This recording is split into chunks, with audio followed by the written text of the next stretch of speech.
sahabat wanita, kali ini saya coba kupas masalah yang banyak dihadapi oleh kaum wanita, mulai dari remaja putri, wanita dewasa, sampai usia sepuh, yaitu obesitas. Sekembalinya ke Indonesia sehabis menimba ilmu, bukan cuma gelar yang dibawa oleh putri sulung saya. Alamak, tubuhnya yang imut berubah menjadi gadis tambun dengan berat 72 kilo. Ukuran tingginya yang kurang dari 160 cm, kelebihan berat hampir 30 kg dari ukuran idealnya, membuat penampilannya jadi nggak sedap dipandang. Karena rindu masakan rumah, dari hari ke hari berat badannya berangsur naik, mendekati 80 kilo. Bahayanya, sang anak santai-santai saja dan sangat menikmati situasi hidupnya yang sekarang. Sebagai seorang ibu, saya tidak bisa tinggal diam. Berbagai cara saya anjurkan untuk membantu sang anak bisa turun berat badannya.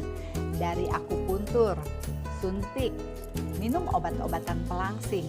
Namun semuanya nihil, tidak satupun cara-cara yang kami coba lakukan berbuah hasil.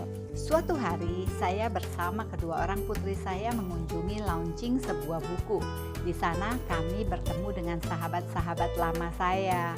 Hampir semua yang menyapa berdecak kagum dan memuji kecantikan dan keindahan tubuh putri bungsu saya. Lebih parahnya, semua seperti tidak menyadari keberadaan Mbak Titi, putri sulung saya. Saat itu saya tahu Mbak Titi bersedih hati dan terluka hatinya. Sosok yang biasa dikagumi oleh semua orang karena kepandaiannya, karena nilai-nilai akademisnya yang luar biasa, tiba-tiba terlupakan dan tidak dihiraukan. Tidak ada yang bisa saya lakukan sebagai seorang ibu, kecuali menghibur. Suatu pagi, Mbak Titi datang menghampiri saya dengan suaranya yang lembut. Dia berkata, "Ibu, saya mau kurus. Tolong bantu saya."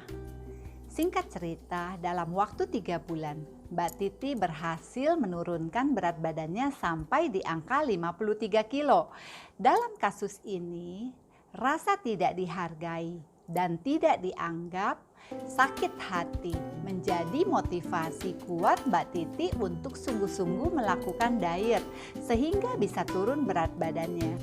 Dari kisah di atas, kita bisa tarik suatu kesimpulan. Untuk bisa berhasil turun berat badan, seseorang harus memiliki motivasi. Kita garis bawahi kata motivasi. Maksudnya, hasrat atau keinginan yang mendorong seseorang dengan kesadaran sendiri ingin melakukan suatu hal yang penting dalam hidupnya. Motivasi diri adalah kunci dari masalah setiap orang yang mengalami kegemukan atau obesitas.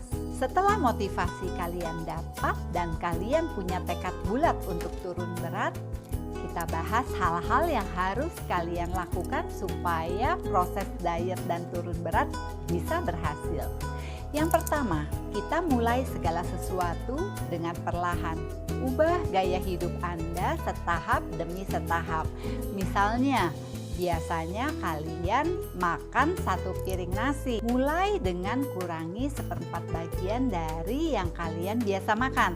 Misalnya, biasa kalian makan 2 potong ayam, kurangi menjadi 1 potong. Pengurangan bertahap, sedikit demi sedikit, tidak membuat tubuh kita terkejut dan melakukan pemberontakan. Mulai berolahraga ringan, seperti jalan kaki 30 menit.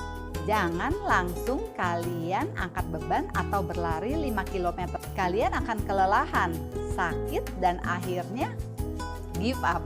Kalian menyerah. Yang kemudian, buat target yang realistis. Misalnya dalam 1 minggu target kita bisa turun 1 kg. Jangan buat target yang terlalu jauh dan sulit kalian raih. Misalnya kalian berharap dalam 1 minggu bisa turun 5 kg. Karena target yang terlalu tinggi akan membuat kita putus asa saat kita tidak bisa menggapainya. Catat setiap aktivitas dan progres selama masa berdiet dan menurunkan berat.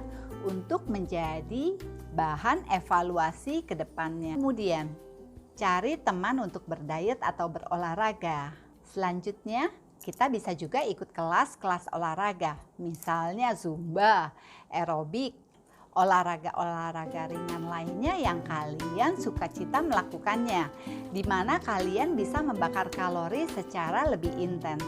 Tahukah kalian bahwa jumlah kelebihan kalori dari makanan yang kita makan setiap harinya akan ditumpuk oleh tubuh dan menjadi lemak? Ubah pemikiran tentang pola makan.